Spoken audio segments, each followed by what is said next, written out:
C'est hyper désagréable et déstabilisant de se retrouver devant un partenaire qui trouve qu'une chose qu'on a faite était irrespectueuse ou pas acceptable alors que notre intention était bonne. C'est dur. Comment faire ? Qui a raison ? Enfin, on peut en perdre la boule, quoi. Parce qu'on est convaincu que la bonne foi prévaut.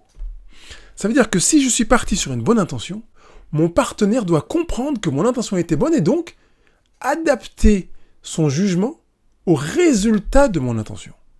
Le problème est que mon partenaire n'a pas l'intention, il n'a que l'action-résultat.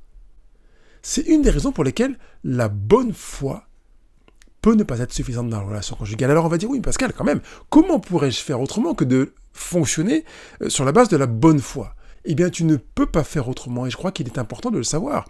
Ça veut dire que nous avons tous à accepter l'idée que, même si notre démarche est fondée avec une belle intention, cela ne garantit pas que notre partenaire recevra cela avec le grand étiquette amour, la musique, la fanfare et les gens qui vont applaudir. Parce qu'il est tout à fait acceptable que les deux cohabitent. J'ai une bonne intention, j'ai voulu bien faire. Magnifique, génial, j'applaudis. Mon partenaire le reçoit comme il le reçoit. Génial, magnifique, j'applaudis, même si la manière de le recevoir n'est pas très heureuse. Je sais que c'est difficile. Et c'est la raison pour laquelle j'ai enregistré le podcast qui est publié cette semaine sur la bonne foi, parce qu'on a à comprendre le mécanisme. Pourquoi c'est difficile ?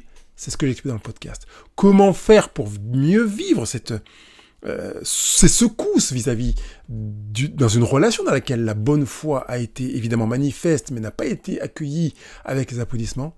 Je l'explique également dans le podcast. Donc, c'est vraiment quelque chose qui est, pour ma part, à maîtriser, à savoir, parce que ça nous éclaire. C'est comme si ça avait des projecteurs qui s'éclairent sur la scène de manière à ce qu'on puisse finalement se dire « Ah, je comprends, ah, mais oui, bien sûr. » Mais bien sûr, je peux plus facilement accepter que mon partenaire vive mal quelque chose que j'ai fait avec une excellente, brillante intention, la meilleure intention du monde.